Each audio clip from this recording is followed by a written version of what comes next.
Hi guys, it's me, Trudy Lee. How's everybody doing? Today is Saturday, July the 6th. I'm doing a video on a Saturday. Can y'all believe it? Yeah. What happened, right? I'm going to go to Costco pretty soon, but I just thought I would just pop in really quick because I wanted to do a little reading on the earthquake that's happening in California. I was just wondering, is this going to be it? Is it going to stop, I know we're going to, continue to have aftershocks and everything, but hopefully nothing else big, nothing else major.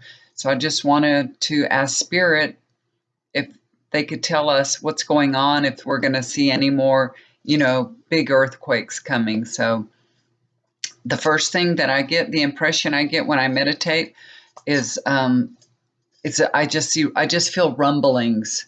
I feel that rolling rumbling, but I don't feel any big thing. It's just like, this is what I feel like it is. It's like a giant walking, like a giant stomping and walking. So I feel like we'll feel shaking, but and I'm talking about you people in California. I'm just saying we people in California, but I don't see any other big thing happening. I don't feel like a big earthquake is going to come. So I also see I see a house that's really old. I don't even know if it's occupied anymore. It almost looks like a barn, like a cabin. So it might even be a barn because it may be a barn, but I feel like this structure has really been damaged and falling down a lot.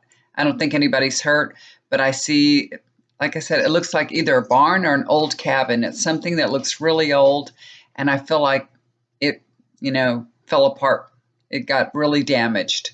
Maybe it's not up to code, but anyway, I don't think anybody was living in it, no matter what. I don't see anybody hurt. And I also feel like something fell into the water. I don't know what this is, but I can feel something going down, and I feel a plunge down into the water. So I feel like something fell into the water. I don't know what this is, but I just feel like something. I don't think it's a house or anything like that, but I feel like something fell down into the water. So maybe we'll hear about that. I don't know.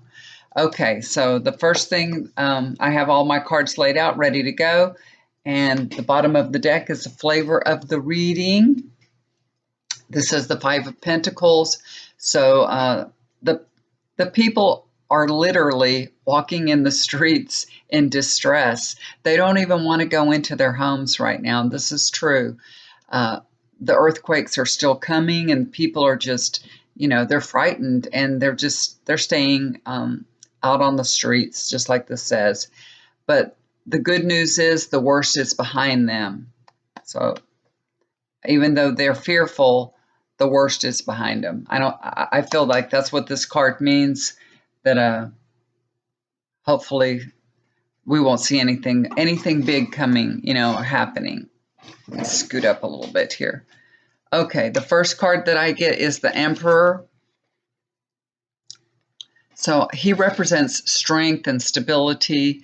So I believe this means that everything's stable now. I think things are, of course they're going to have some aftershocks and everything, but I think things are stabilizing now, hopefully, and I think that's what this represents, just stability, and it represents the strength of the community coming together in their time of need to help one another. Okay. Overlooking the situation is the King of Swords. This represents the authority figures in the earthquake zone. So people are well represented here and can trust the authorities. They have everything in hand. More help is on the way. They're doing everything in their control to keep the people safe. They're responding to emergencies. They have the scientists are out there telling everybody what to expect next, what could happen, and this. So everything is, happening, but, the authorities are there, representing and having as much control as they can over the situation. And it's all good. It's all good. They can trust that everything will be taken care of. So this is good. I'm glad to see that. And the foundation of the situation is the Eight of Pentacles. There's going to be a lot of work to do to get this community back to where it was. You know, they have to get their electricity back on, gas. They're going to have to repave roads. They're going to have to, you know, even fix foundations of buildings, homes, and everything. There's going to be a lot of cleanup, lots of trash hauling. There's going to be a lot of hard work to restore their lives and their community, really. But this also represents that the scientists are learning so much from these earthquakes, and it's going to help them prepare for the future and future earthquakes. So, you know, even though it's scary and they're going through all these things, I think so far nobody's been killed. I haven't heard of any deaths, so that's good. They're learning, and you know, hey, it's stuff. Stuff can be repaired, stuff can be replaced. You can't replace a life. So they're learning for the future to save more lives. So in a way, it's all good. It's just all good, okay? If it's your house that the foundation is cracked, you might not think that. Okay, this is the past card. So this is the Ten of Wands. You know, this is a scary card. So in the past, California has been the victim of deadly earthquakes. And as a result, the laws in their building codes were made to withstand earthquakes. You know, they have lots and lots of laws in buildings. So it's good. Less people get hurt in the event of, you know, any other future earthquakes because of all these laws that were made because of the devastation of past earthquakes. So that's paying off now, okay? Just like the scientists are learning things right now that will pay off in the future too. So this just shows you that even though you go through devastation, it will pay off in the future. So you can see that now. Remember the past earthquakes and how many people died and, you know, how much devastation it was. And now buildings are up to code and, you know, things have changed. Things are different. They even respond differently. They have also, they tell you before the earthquake's coming, you know, but they're revamping everything too. They're revamping all that now too, so that their alert system will be even better. So they're changing lots of things because of the past earthquakes. So it's good. They're going to be learning from this one in case an even stronger one comes in the future. They'll be even more prepared. You have to look at it in a positive way, you know.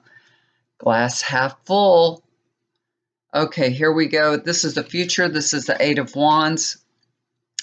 So there's a lot going on here. This is the very near future. So there's people just descending on Ridgecrest in that surrounding area where this took place. I mean, this is just lots and lots of energy. This is energy. Things are happening like this. So people are starting to come right now, and more people are coming. Reporters, emergency responders, you know, help is coming in a big way. Federal response, everything. And there's going to be changes made to the earthquake warning system. Like I said, it was tweaked a little bit, but I think it's going to be tweaked even further. So lots of progress is being made. Changes are being made. Stores are going to get cleaned up. They're going to get opened up. Everything's going to go smoothly and quickly, because they're going to have so much help. They're going to get everything back to normal very, very quickly. So it's good. It's good. We're watching it all play out on TV, but our prayers are with you, California. Everybody say a prayer for California and all the people affected by the earthquake. Everything's going to get back to normal, and I know it's going to take time for people to get back to normal. They can get their homes back to normal, but just get their nerves under control, that's a different thing. I took one clarification card just to ask, is this over? Is this done with? No more earthquakes. So the clarification card that came out is the devil. That looks scary, right? But this means people are terrified. They're very worried. They're literally worried about being trapped under their homes.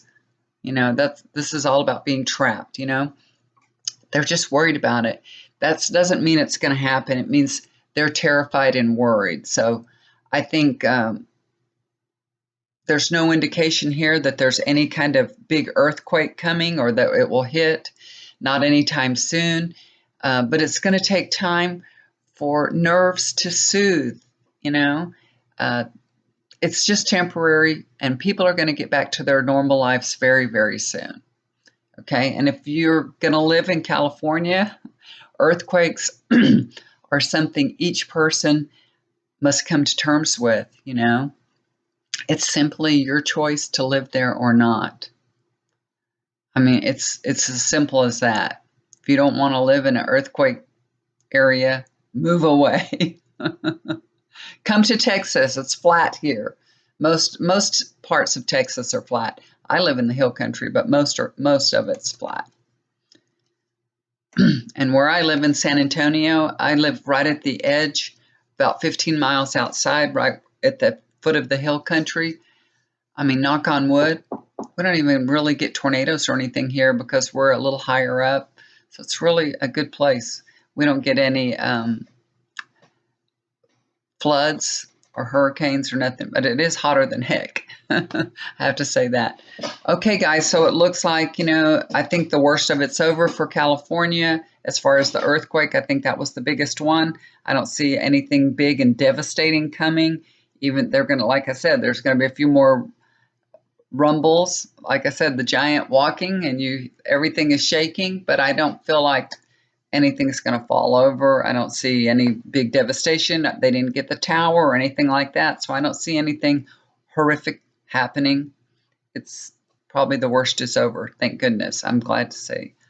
So we'll see what happens in the next week, next 10 days or so.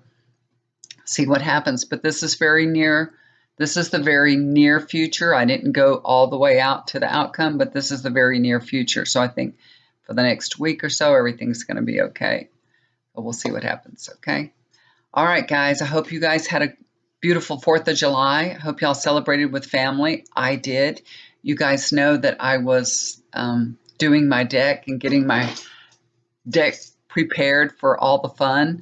And I just barely made it. I got it all stained, and it rained like 6 hours after I finished the last bit of it.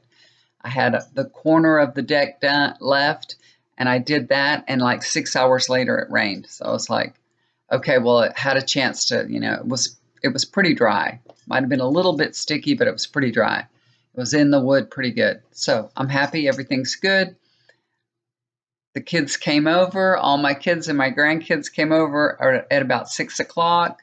My husband made a barbecue outside. He made kebab. I cooked. We had so much food we couldn't eat it all. And then my little grandson that's 10 years old, he's the baby of the family. He's the youngest grandson, so he gets away with murder. I don't know if he'll ever get away with this again, though. Y'all know what he brought on my deck? Y'all will not believe it.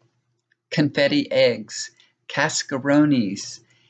Yeah, in San Antonio, they're a big thing for Easter, cascarones. They're confetti eggs that you crack on people's head. You sneak up behind them and crack a confetti egg on their head. Oh my gosh, y'all. I didn't know he was bringing them. He had saved them from Easter. So he had 24 confetti eggs, and he just went to town. Everybody's sitting out on the deck, and he just would run up to everybody and smash them on their heads. You guys, my deck was a mess. I mean, a horrible mess. That one little kid made the biggest mess you could ever imagine. Those confettis, they're like little tiny round pieces of paper, little tiny confetti. And it's the wood deck. It's just kind of like sticks on the wood. Oh my God, it was such a mess. And then people were walking in and out and tracking it. And then my grandson went into the guest bathroom and took his shirt off and shook himself all over the place, over the bathroom. His mother saw him do that, and his mother brought him the vacuum, the little handy vacuum, and she said, "You better vacuum that all up." So he cleaned up his mess in the bathroom, thank goodness. But I cleaned up everything I could and vacuumed the house the night before after they left. It was like 11 o'clock at night, and I'm like a psycho cleaning. If I could have blown my deck at 11 o'clock at night, I would have done it, but my neighbors wouldn't have appreciated it. Even though we have like 3.5 acres, it's kind of, we're up high and there's a little like down low, and the sound just carries. I mean, if somebody puts anything on, the sound just echoes and carries. So I couldn't put the blower on and blow my deck. So I had to wait till the next morning. I went out there at 10 o'clock in the morning to start cleaning, and I blew the deck. And then I had to get the water hose and scrub it. I had to sweep it first. I swept up all the big eggshell. I'm telling y'all, it was a pain in the butt. It was such a pain in the butt. It was such a mess. I could not believe what a mess it was. I was like, oh my gosh, I worked so hard on this deck and this porch, and within a couple hours, this kid destroyed it. I mean, seriously. And my daughter forgot her phone, and she came back to the house, to my house here at 12 o'clock with her boys. And the little one was there, and I told him, do not bring cascarones to Grandma's house ever again. It took me 2 hours to clean that deck. I had to even get some detergent and scrub some parts of it to get the color. You know, they're dyed with something, but there's so much color to them, it will bleed on anything. If it gets damp or wet, it'll bleed. My husband took his shirt off that night. He was in the restroom. He took his shirt off to change for bed, and on his back there was confetti plastered to his back because he had been sweating. He had blue, purple, all these stains all over his back. I told him, your back has got colors all over it, and I had to clean his back all off before he got in the bed. I'm like, you need to go take a shower. And they're like, it's like stuck on, the color is still there on him. It has to fade off. He scrubbed his back with the brush and everything, and it still won't come off. So it's there to stay. So thank goodness I scrubbed it off the deck before it stained my deck. That wouldn't have been good. I wouldn't have appreciated that at all. Anyway, so that's my story. You guys, don't let your grandkids bring cascarones to your house. They're a mess. And I know a few of you probably know what I'm talking about, right? They are a mess. Anyways, we had a beautiful 4th of July. It was safe and good, and we had way too much food, and I broke my diet for it. I wasn't going to, and then, I mean, we had so much food. I was like, I'm going to break my diet. So I went ahead and broke it, and yesterday I ate just a little bit. So I kind of I exercised yesterday and tried not to eat too much for the night before, you know. So hopefully it'll all balance out. I'm going to be a good girl today too. So we'll see. It's a long weekend though. And I'm going to Costco, and they have samples. So we'll see if I can get through there without eating too many samples. You know, I have to get my coffee. Costco has good coffee. If y'all like to shop at Costco, try their coffee. It's really good. I like it. That's our favorite. Okay, guys, I'm going to let you go. Thank you for listening to me. God bless California. Say a prayer for them. Keep them in your thoughts, and hopefully everything will go fine with them. They'll be fine. They'll be good. All right. Love you guys so much. Do something kind for somebody. It'll always come back to you. Have a beautiful weekend and stay safe. Bye for now. Y'all take care. See you soon.